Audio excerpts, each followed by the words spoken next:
तर आज नागपंचमीचा काय एनर्जी लावलीस. तर आज नागपंचमीचा खूपच पावन दिवस आहे. या दिवशी लोक नागाची पूजा करतात, त्याला दूध पाजतात, त्याला विषारी असून सुद्धा. पण काल क्रिकेटच्या नागांनी म्हणजेच बांगलादेशने, सो रेफरन्स लोकांना कळेल जे क्रिकेट बघतात त्यांनी कांगारूजना काल डसलेलं आहे आणि त्यांचा असा दारुण पराभव केलेला आहे. खरंय.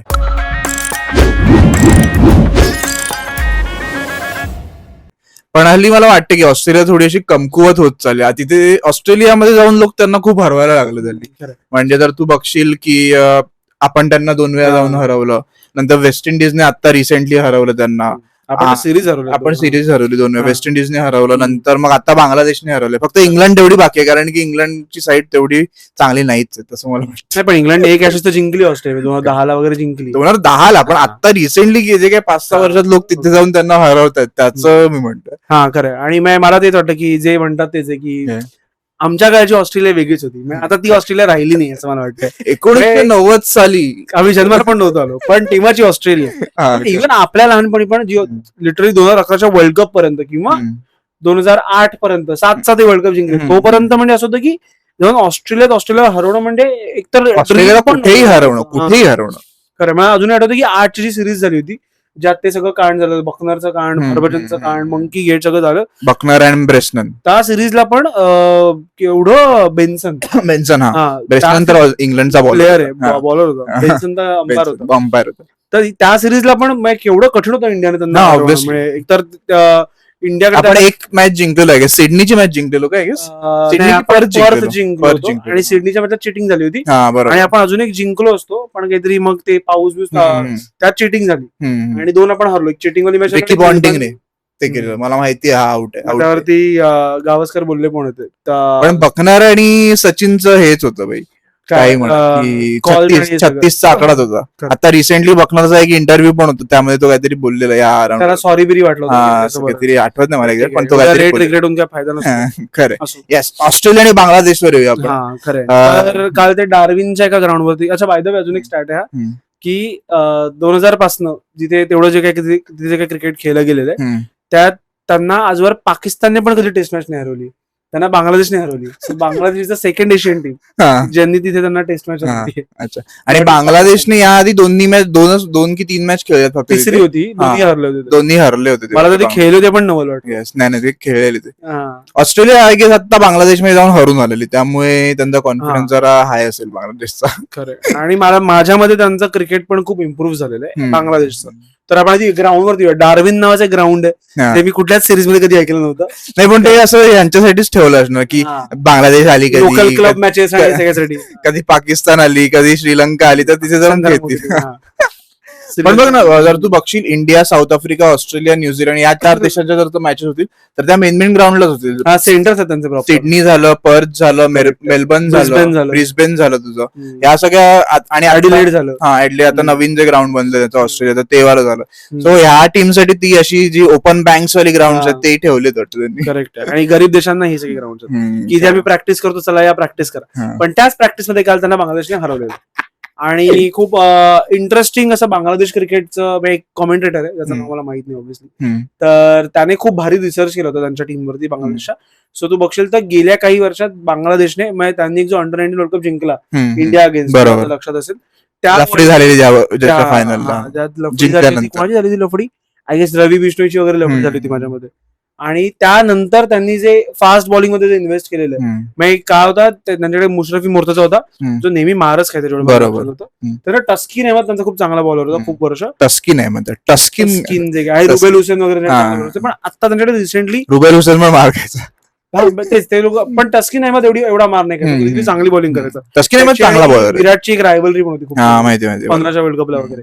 सो अंडर 19 पासून चालू लहान असेल माझ्या टस्किन अहमद एकच वर्ल्ड कप खेळला मला नक्की नाही माहिती, मी पण नाही शोध. पण त्यांच्याकडे बघशील तर गेल्या काही वर्षात फास्ट बॉलर्स खूप चांगले आहेत. आता तू बघशील तर हा हसन महमूद आहे, इव्हन तुला लक्षात असेल, त्याचं नाव आता लक्षात नाही मला, पण त्याने एशिया कप मध्ये आठवतं तुला रोहित शर्माला वगैरे आउट केलं होतं, 3-4 मेन विकेट पाडले होते इंडियाचे. इव्हन त्याने गिलला पण आउट केलं होतं. तो एक बॉलर होता त्यांच्याकडे. आणि असे त्यांचे बरेच बॉलर्स आहेत फास्ट बॉलर्स. गेल्या काही आता एक त्यांच्याकडे वरीफुल इस्लाम म्हणून एक लेफ्टी बॉलर होता. बरोबर. आणि मुस्तफिजूर तर आपल्याला माहिती बरोबर. तर बांगलादेशचं मला असं वाटतं की ओव्हरऑल क्रिकेट इम्प्रूव्ह झालंच आहे, पण ते इंडियाच्या बाबतीत म्हटलं जातं ओव्हरऑल देशाच्या बाबतीत की इंडिया ही डेव्हलपिंग कंट्री आहे. तसं बांगलादेशचं क्रिकेट पण मला तसंच होतं की डेव्हलपिंग स्टेजलाच आहे, खूप वर्ष झालं ते. नाही पण ते डेव्हलपिंग पण नाही, मला वाटतं अंडर डेव्हलप्डच आहे अजूनही. कारण तू बघशील त्यांच्या मागे येऊन अफगाणिस्तानने खूप इम्प्रूव्ह केलं. बरोबर. हा पण असो काल त्यांनी ऑस्ट्रेलियाला सगळ्या गोष्टींमध्ये आउटप्ले आणि केलं. 3-4 दिवस जे काही 4 दिवस मॅच चालली त्यात जितके सेशन झाले सगळे बांगलादेशने जिंकले. असं एकही सेशन होतं जे ऑस्ट्रेलिया जिंकलं होतं. आणि मला असं वाटतं की बांगलादेशची बॉलिंग एक तर खूप त्यासाठी जबाबदार आहे मेन ह्या सगळ्या विन्स साठी जे आपण बोललो ते. करेक्ट आहे. हसन मेहमूद. हा खरं. आणि तो मेहदी हसन मिराज. तो पहिल्या इनिंगला हसन मेहमूदने 6 विकेट काढल्या.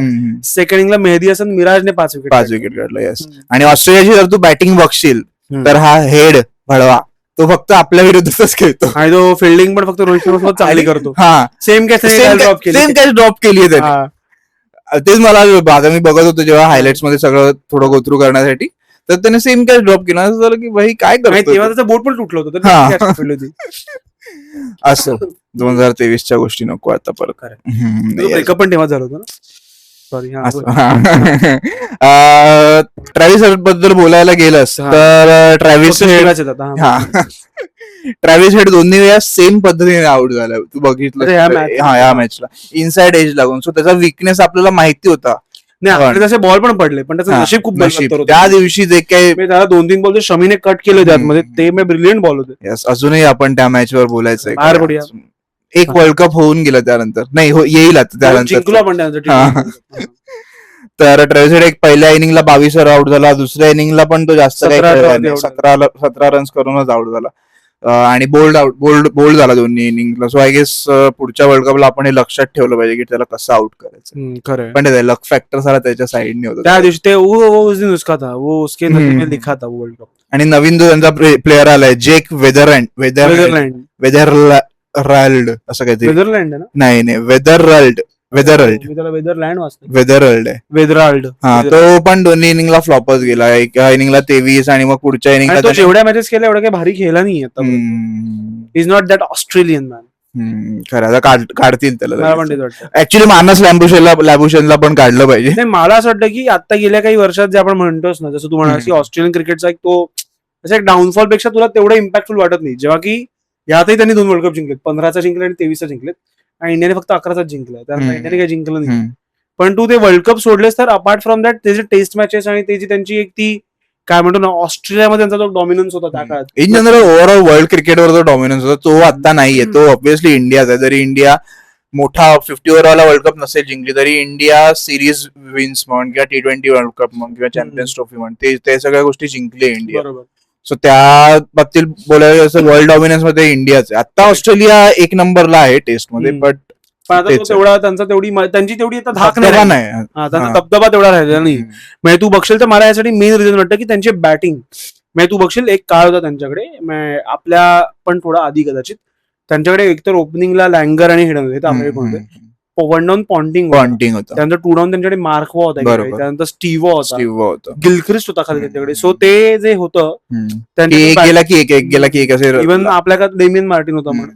सो हे सगळे प्लेयर्स जे भरलेले होते. बॅटिंग त्यांची जी इव्हन मायकल क्लार्क होता, माईक हसी होता. हे प्लेयर्स त्यांच्याकडे जे होते त्यांच्याकडे ती क्वालिटी नाही राहिली बॅटिंग. लॅबुशनने ज्या काळात स्मिथचं डोकं फुटलं होतं त्या काळात थोडी अशी आशेचा किरण दाखवला लोकांना. पण आता तो असं तो जेन्युअली खूप इनकन्सिस्टंट. तो एखादी मॅच त्याच्या सर्व्हायव्हल साठी चांगली खेळतो बट अदरवाईज तो मेजॉरिटी टाइम्स आउट ऑफ आणि गेली 2-3 वर्ष असंच चालू लागोपाठ.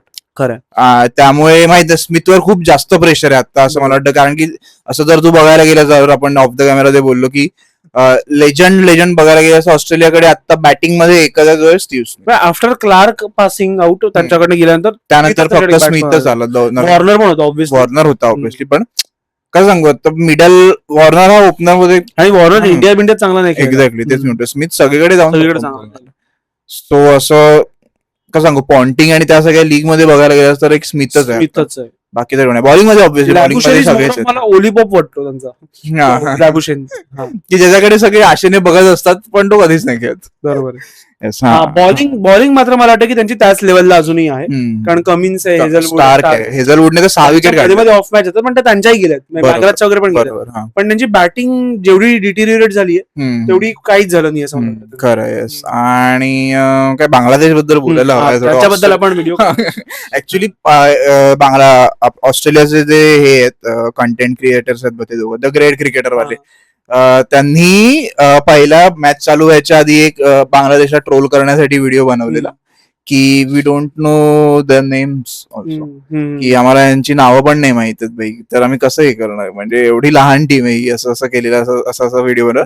आणि कट टू नेक्स्ट डे जेव्हा पहिल्या दिवशी 198 ला ऑल आउट झाली, पहिल्या दिवशीच ऑल आउट झाली ना, कधी ऑल आउट पहिल्या दिवशीच ऑल आउट झाली, त्यानंतर कट टू नेक्स्ट डे त्यांचा व्हिडिओ आला, त्यांनी सगळ्या प्लेयर्सची नावं पाठ करून आलेले, सगळ्या प्लेयर्सची नावं ते लोक सांगत होते. सो तेच झालं ऑस्ट्रेलियन टीम बरोबर, नावं बनवलीत त्यांची. येस, ऑस्ट्रेलियन टीम बरोबर पण तेच झालं असेल की बऱ्याच लोकांना आता जे बांगलादेशसाठी खेळतात त्यांची नावं माहित नसते, ह्याला पण माहित नव्हती, आपण तेच बोलत होतो ऑफ द. तरी मी 11 पैकी 8 प्लेअर सांगू शकतो. बोल चल, आता तू ते वाचलेस बोललास, मला माहिती, सांगतो तुला. शांतो, मुशफिकर रहीम, तो जनरेशनल मुशफिकर रहीम कधीपासून खेळतोय, आपण लहान.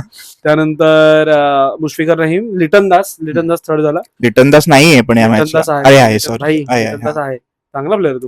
तस्किन अहमद, हसन महमूद 5 झाले तुझे. मेहदी हसन मिराज 6 झाला. त्यानंतर एक मॉमिनुल हक असणार 7 झाले. त्यानंतर एक इबोदत नावाचा कोणतरी, इबोदत हुसेन, 8 झाले. 8 सांगितले. आणि एक तैजुल इस्लाम करून, तैजुल इस्लाम, सांगितलेत नाव. यस. आणि ऑस्ट्रेलियन टीमला पण आता माहिती पडलीच असते की नावांची कोण कोण काय काय करतं ते, आय गेस. आणि काय बोलायचं, म्हणजे ऑस्ट्रेलियाने अगदीच सोडलेली मॅच वाटत होती मला. माहिती आहे, अगदीच त्यांचा एक तर त्यांचा खूप लवकर त्यांना धक्का बसला तो, जे त्यांच्या पहिल्या 190 आणि 190 ला ऑल आउट. सो तिथनं ते रिकव्हरच झाले नाही मला वाटतं.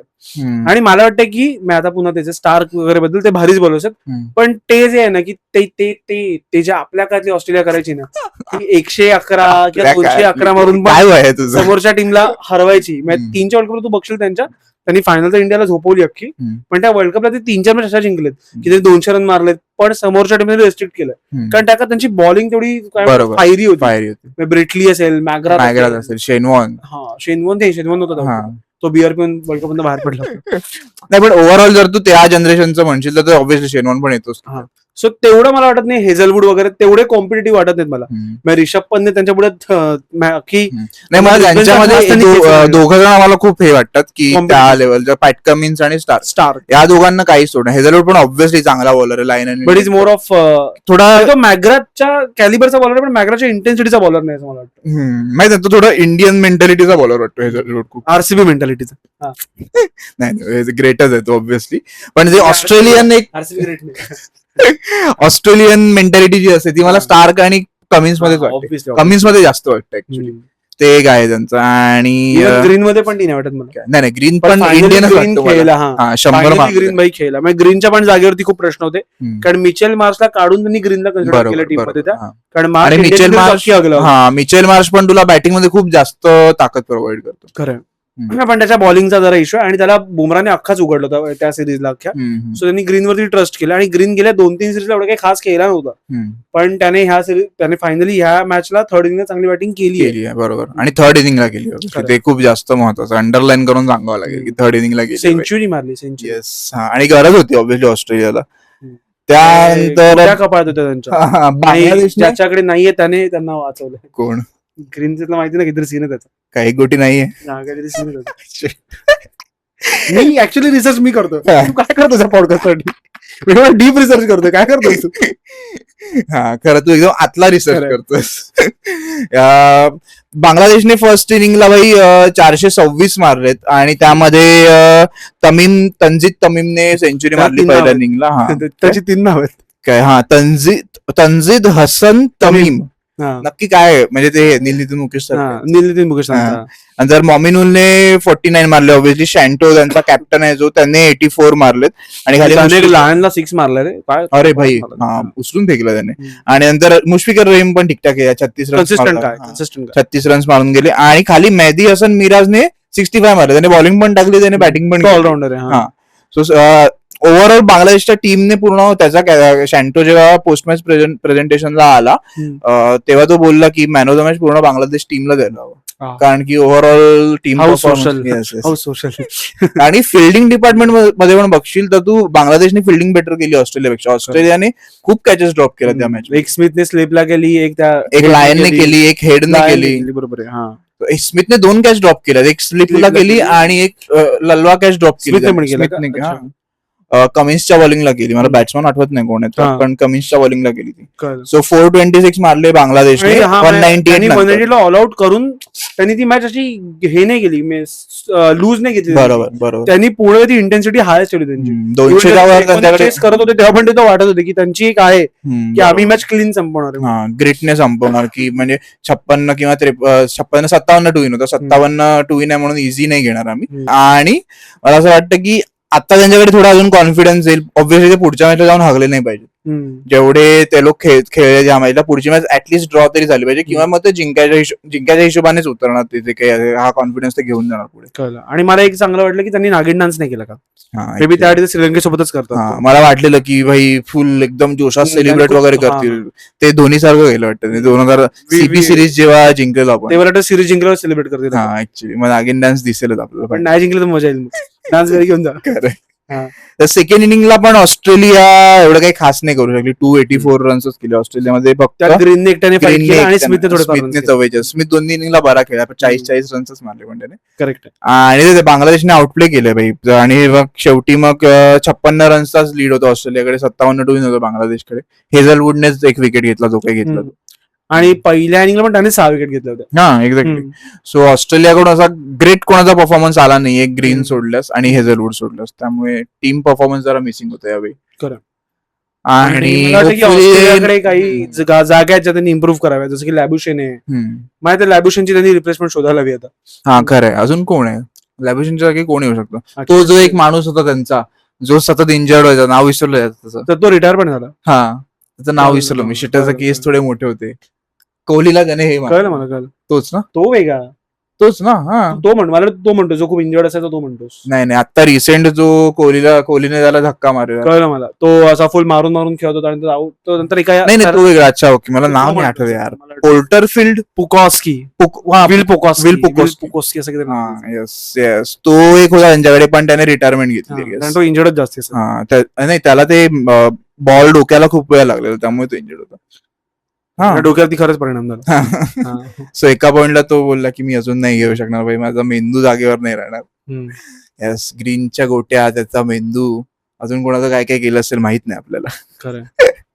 येस. आणि कालच्या मॅच बद्दल तुम्हाला काय वाटलं, बांगलादेशच्या बॅटिंग आणि बॉलिंग बद्दल तुम्हाला काय वाटलं, ते सगळं आम्हाला कमेंट. आणि इव्हन ते पण श्रीलंका पण मॅच चालू. येस, ज्यात इंडिया मोस्टली जिंकेल, कारण श्रीलंकेच्या मनात काहीतरी 70ला 4 विकेट पडलेल्या आहेत आता या क्षणापर्यंत, आणि इंडियाने बऱ्यापैकी खूप मोठा स्कोर टाकलेला आहे. ते तर होणारच होतं, पण ठीक आहे आता काय. आणि पडिकलने 165 काहीतरी मारला. पडिकल भाई, IPL मध्ये आपण बोललेलो त्याच्याबद्दल की यावेळी तो घेऊन जाऊ शकतो बऱ्याच गोष्टी. आणि सुदर्शनच्या जागी त्याने त्याला खेळवलं होतं आणि तो वर्क झालाय बऱ्यापैकी. आणि इव्हन गिलचा मानवसुतार पण वर्क झाला, त्याच्या 2 विकेट त्याने काढले. बरोबर. सो इंडियाची मॅच पण बऱ्यापैकी कम्फर्टेबल आहे. आपण मॅच संपल्यावर त्याविषयी. येस. पण मला बांगलादेश बद्दल एक वाटतं की तुला काय तुमचं क्रिकेट इम्प्रूव्ह झाले की जस्ट 1 ऑफ मॅच की ते जिंकले, असं वाटतंय तुला? ते येणारा काळच सांगेल मित्र. हो, एकदम अरुणलालवाला उत्तर नाही, पण झाला तर पाहिजे इम्प्रूव्ह, कारण की ही मॅच जिंकणं क्रिकेटसाठी खूप जास्त, ओव्हरऑल क्रिकेटसाठी खूप महत्वाचं, टेस्ट क्रिकेटसाठी, बांगलादेश मधल्या लोकांसाठी. यार क्रिकेटचा कळवळ आहे तुला क्रिकेट बद्दल तर आहे. ही व्हिडिओ मला टेकडाऊन आपणच करू शकतो. असो. अरे यार, अश्विनने पण त्यांना भाई हे केलंय, कॉंग्रॅच्युलेट क्रिकेट. आपण कोण आहोत मित्रा? आपण कोण नाही, हाच मुद्दा आहे, कळत नाही. अश्विन आहे. सो तुम्हाला काय वाटतंय बांगलादेशच्या मॅच बद्दल? बांगलादेशने ऑस्ट्रेलियाला हरवले ऑस्ट्रेलियामध्ये जाऊन, त्याबद्दल काय वाटतंय ते तुम्ही आम्हाला कमेंट मध्ये सांगा. आणि लाईक करा, शेअर करा, सबस्क्राईब करा. मांडीला खाजला, क्रिकेटवरचा पहिला मराठी पॉडकास्ट. येस.